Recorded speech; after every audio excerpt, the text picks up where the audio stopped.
Bom, você já está aí com a sua Bíblia na mão? Vamos a mais um tema nessa série especial sobre eventos finais. E hoje, quinta-feira, estamos fechando a segunda semana, mas na semana que vem continuamos esta mesma série, uma série muito especial a respeito dos eventos do tempo do fim. Quero convidar você então a tomar a sua Bíblia e a se juntar a nós agora nesse momento de estudo.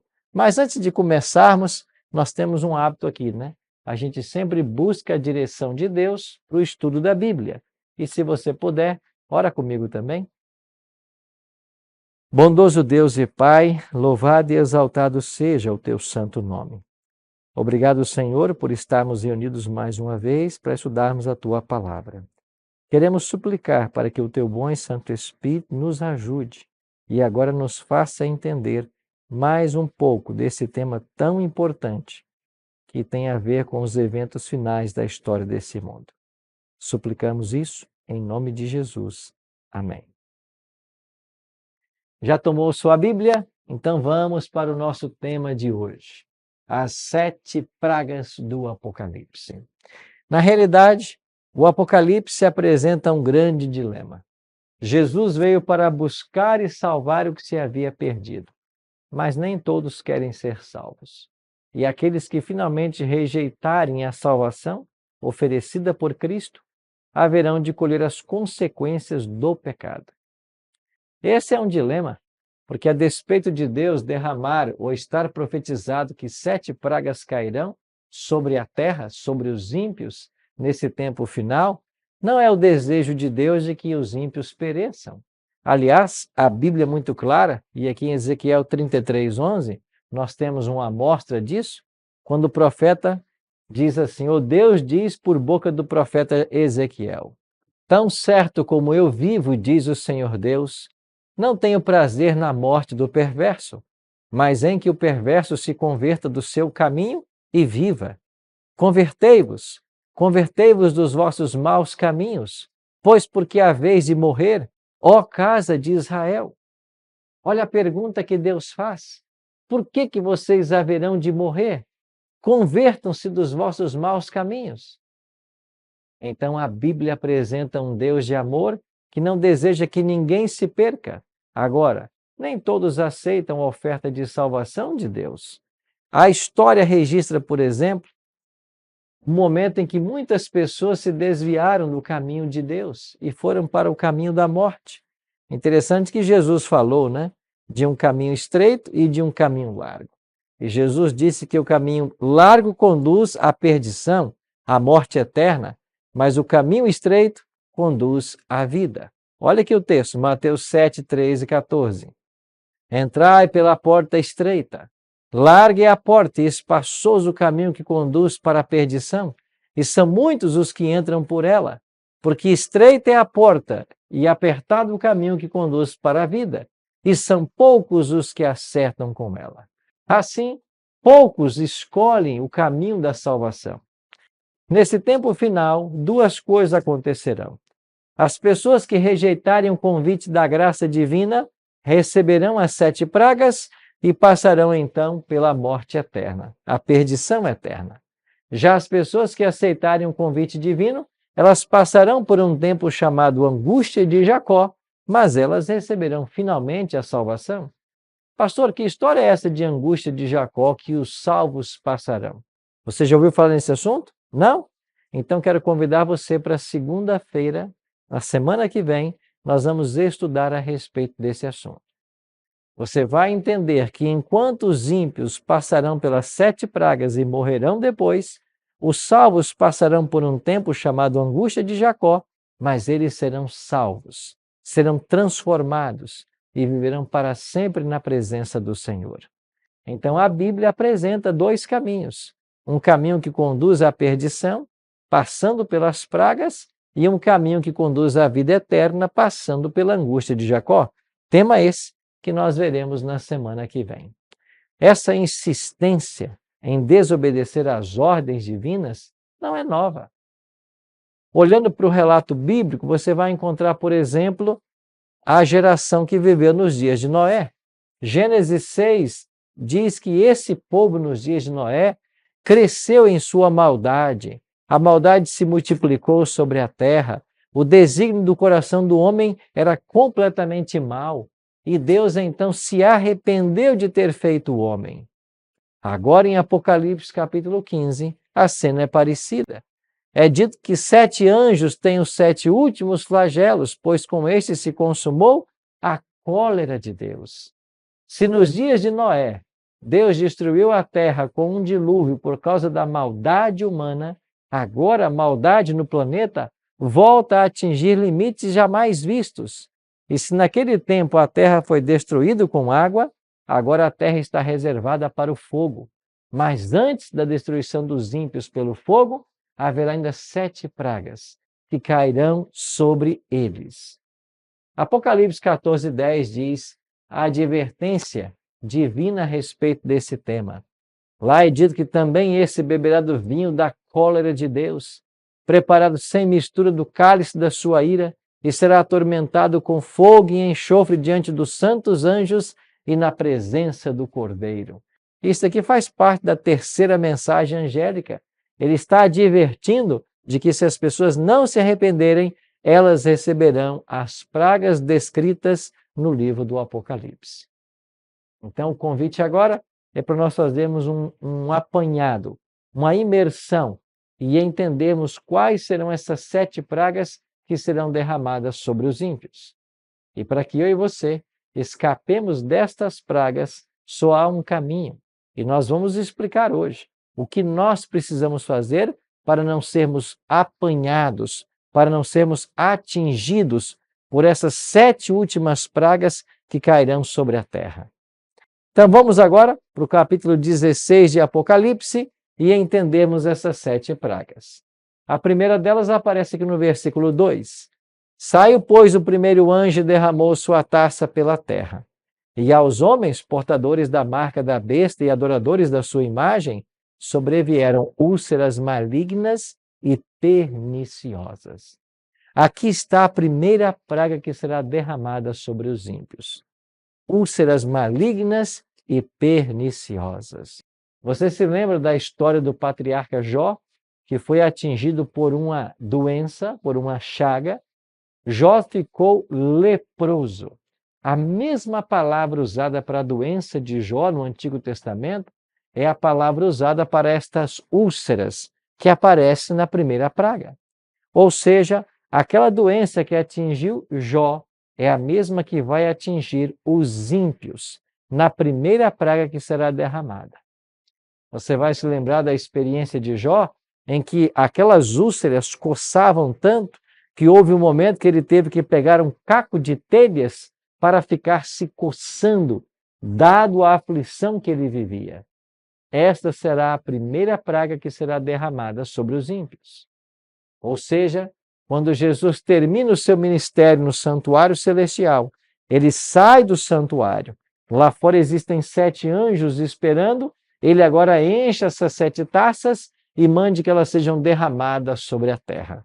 O primeiro anjo derrama sua taça e aos portadores da besta e adoradores da marca da besta da sua imagem sobrevieram úlceras malignas e perniciosas. Esta é a primeira praga apresentada no Apocalipse, mas existem outras. Vamos para a segunda. Derramou segundo a sua taça no mar, e esse se tornou em sangue como de morto, e morreu todo ser vivente que havia no mar. A segunda praga será derramada agora sobre os oceanos, e a água dos oceanos vai se transformar em sangue. Pastor, isso vai ser literal? Sim. Há elementos simbólicos, há elementos literais no Apocalipse, mas nesse caso não é simbólico, é literal. E você vai se lembrar de que essa praga tem uma semelhança, porque lá no Egito, águas também se transformaram em sangue. E não foi simbólico, foi literal. A água virou sangue. Tanto é que agora nesta praga é dito que morrerá todos os seres viventes que há no mar. É claro que esta praga não será universal, porque se o planeta Terra é composto de 3/4 de água, e se toda esta água se transformasse em sangue, certamente a vida se tornaria impossível em nosso planeta. Mas assim como as pragas não são universais, isso quer dizer que em algumas regiões, alguns oceanos vão se transformar em sangue. Isso não está bem claramente dimensionado no Apocalipse, mas a praga é literal. E em seguida vem o terceiro anjo, que vai derramar a sua taça sobre as fontes das águas, que também vão se tornar em sangue. E o versículo 4 a 6 diz assim: Então ouviu o anjo das águas dizendo: Tu és justo, tu que és e que eras o santo, pois julgastes estas coisas, porquanto derramaram sangue de santos e de profetas, também sangue lhes tem dado a beber. São dignos disso. Se a segunda praga é derramada sobre os oceanos, sobre os mares, a terceira agora atinge as fontes das águas, ou seja, a água que as pessoas tinham para beber agora se transformarão em sangue. E o anjo dessa praga esclarece: assim como vocês derramaram o sangue dos santos, vocês agora têm sangue para beber. Vocês são dignos disso. Agora imagine a aflição. Imagine aquele ímpio que recebeu a primeira praga, está coberto por uma chaga maligna e agora não tem água para beber, porque as águas se transformaram em sangue. E mais uma vez eu lembro de um detalhe: por que a gente está dizendo que essas pragas não são universais? Porque se toda a água potável do mundo se transformasse em sangue, a população mundial toda morreria. E você sabe que na descrição que é feita da volta de Jesus, lá não diz que todos os ímpios estarão mortos, mas que eles serão mortos na volta dele, no aparecimento dele, como diz Paulo em Tessalonicenses. Isso quer dizer que esta praga também não é universal. Não é que todas as fontes de água do planeta se transformarão em sangue, mas alguns rios, algumas fontes vão sim transformarem-se em sangue. Derramaram sangue de santos e profetas, agora sangue lhes tem dado a beber. Chegamos então à quarta praga, Apocalipse 16, 8 e 9.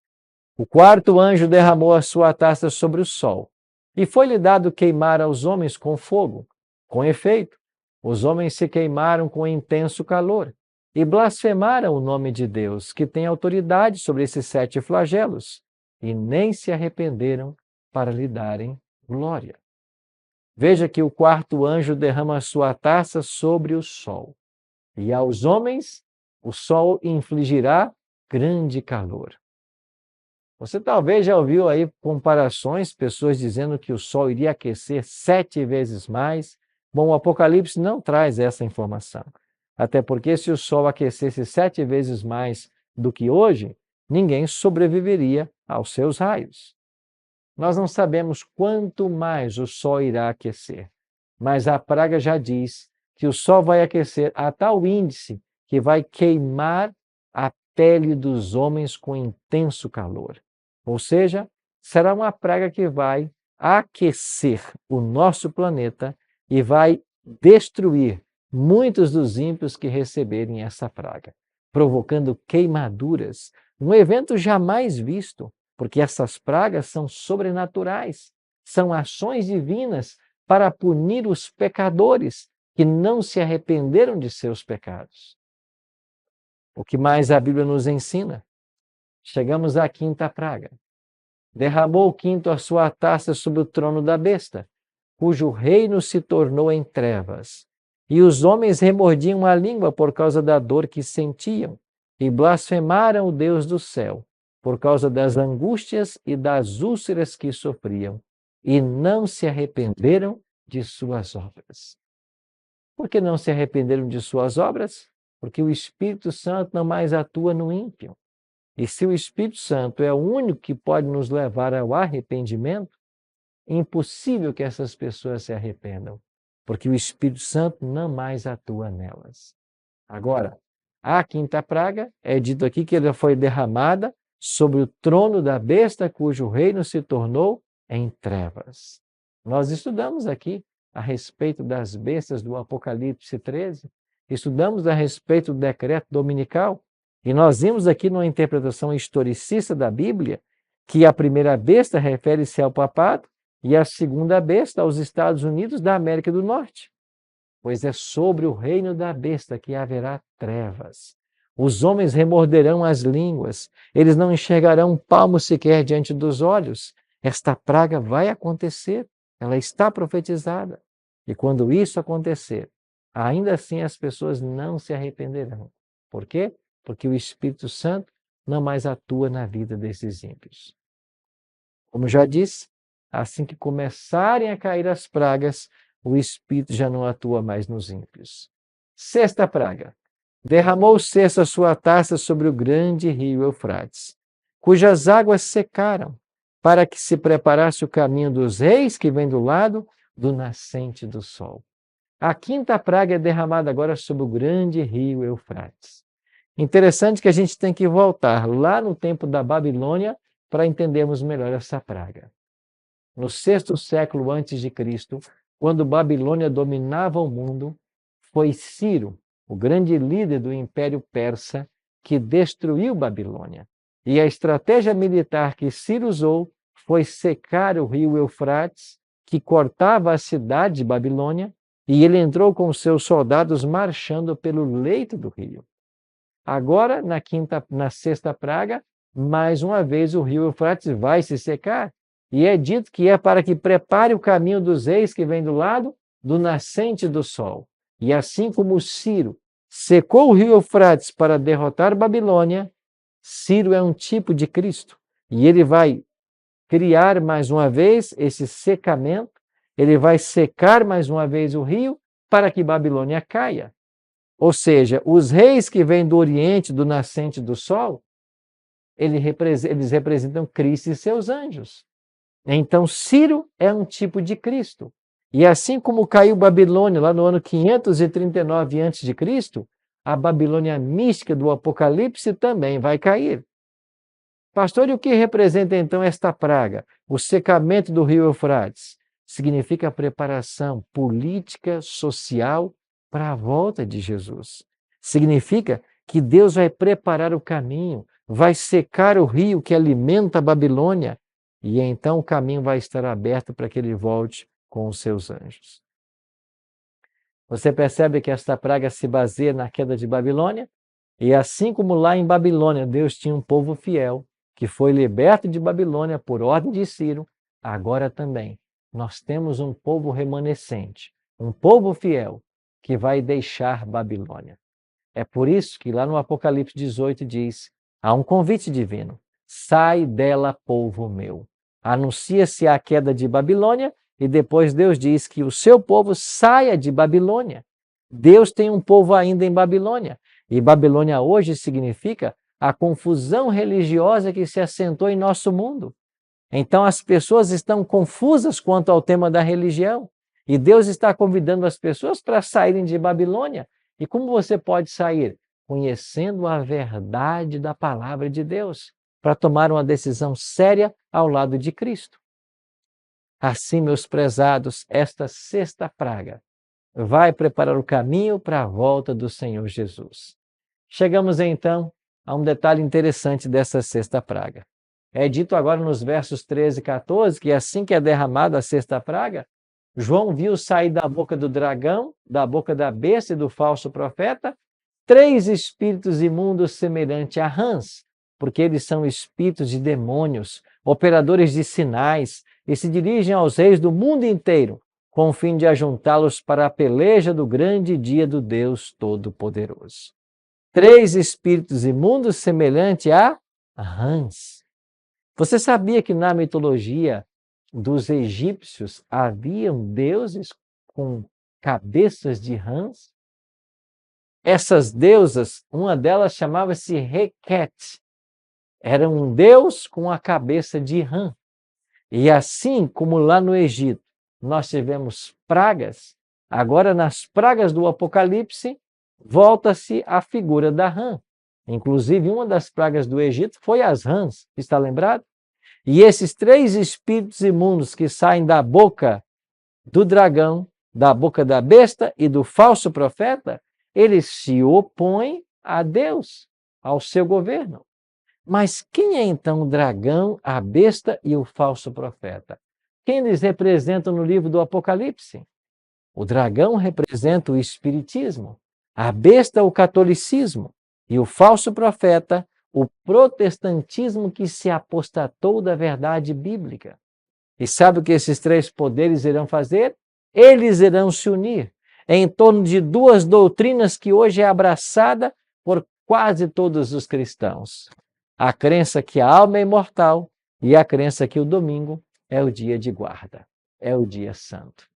Você está lembrado que nós estudamos aqui na semana passada e também essa semana a respeito do decreto dominical?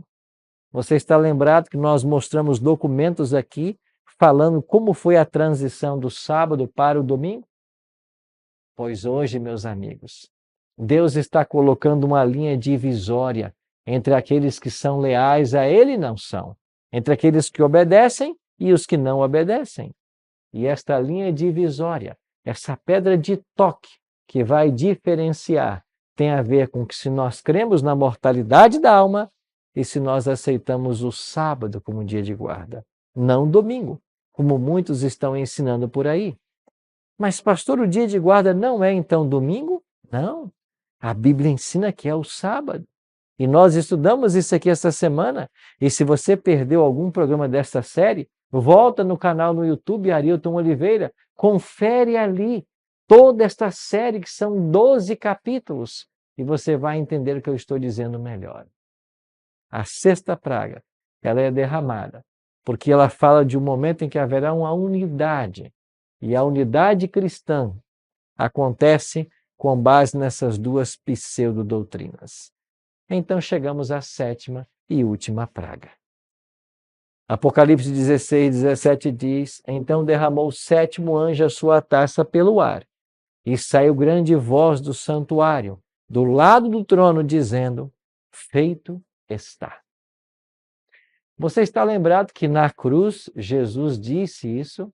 Está consumado. Feito está.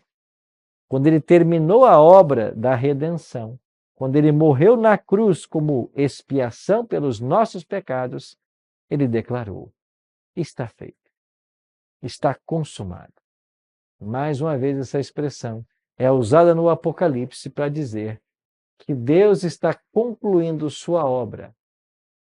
E então, nos versos 18 em diante, diz que sobrevieram relâmpagos, vozes e trovões, e ocorreu um grande terremoto como nunca houve, desde que há gente sobre a terra. Tal foi o terremoto, forte e grande. E a grande cidade se dividiu em 3 partes, e caíram as cidades das nações. Lembrou-se Deus da grande Babilônia, para dar-lhe o cálice do vinho do furor da sua ira. Todas as ilhas fugiram, e os montes não foram achados. Também desabou do céu sobre os homens grande saraivada, com pedras que pesavam cerca de 1 talento. E por causa do flagelo da chuva de pedras, os homens blasfemaram de Deus, porquanto o seu flagelo era sobremodo grande. Esses relâmpagos, estas vozes e trovões, elas anunciam o momento em que Jesus está para voltar à terra. Nós estamos agora entre a 7ª praga e o aparecimento de Cristo nas nuvens dos céus. Fenômenos sobrenaturais começarão a ter lugar. Montes e ilhas serão movidos dos seus lugares. Nós teremos tsunamis, as águas invadirão os continentes. Tudo está agora fora de ordem. Por quê? Porque é Jesus que se aproxima. Acontecerá um grande terremoto. E nesse grande terremoto nós podemos perceber o momento em que os salvos que estavam mortos, eles também ressuscitarão. E enquanto Deus está ressuscitando os salvos mortos, transformando os salvos vivos, ainda caem dos céus uma chuva de pedras, com pedras que pesavam cerca de 1 talento. Sabe o que significa 1 talento? Cerca de 40 quilos. Isso mesmo. Pedras enormes caindo dos céus sobre os ímpios. Esta é a 7ª praga. É a manifestação de um Deus que não tolera mais o pecado. O pecado da humanidade atingiu os seus limites. E agora Deus manifesta o seu poder para acabar com o pecado. E o que acontece em seguida? Jesus disse que assim como foi nos dias de Noé, ou seja, as pessoas não se importavam com os eventos, até que eles começaram a acontecer. Mas quando começou o dilúvio, já era tarde para entrar na arca. E quando começarem a cair as pragas, também já será tarde para uma decisão. Então a pergunta que nós todos devemos fazer agora é: como eu posso escapar das pragas? Porque os filhos de Deus não serão alcançados por elas. Olha o que diz o Salmo 121, verso 5 em diante. O Senhor é quem te guarda. O Senhor é a tua sombra à tua direita. O sol não te molestará de dia, nem a lua de noite. O Senhor te guardará de todo mal. Ele guardará a tua alma. Isaías 33:16, o seu pão lhe será dado, as suas águas serão certas. Os aflitos e necessitados buscam águas e não há, e a sua língua se seca de sede. Mas eu sou o Senhor e os ouvirei. E o Deus de Israel, os não desampararei. O Salmo 34:7, o anjo do Senhor acampa-se ao redor do que os temem e os livra. Sim, meus amigos, há uma forma de escapar das pragas. E sabe qual é esta forma? É estarmos debaixo da proteção do Mestre Jesus. Aqueles que aceitam a Cristo como seu Salvador pessoal, aqueles que estão dedicando sua vida a Deus, eles não passarão por essas pragas. Eles serão guardados e protegidos. Por outro lado, aqueles que não aceitarem a Cristo como Salvador, não entenderem e abraçarem o plano da salvação, receberão juízos divinos no tempo do fim. Então eu e você precisamos hoje tomar uma decisão de conhecer mais a vontade de Deus, de conhecer mais a respeito desses temas e tomar a decisão certa de que lado ficar. A pergunta é para você. Você está pronto para esses eventos? Você está se preparando para estar debaixo da cobertura do Deus Todo-Poderoso quando as pragas caírem?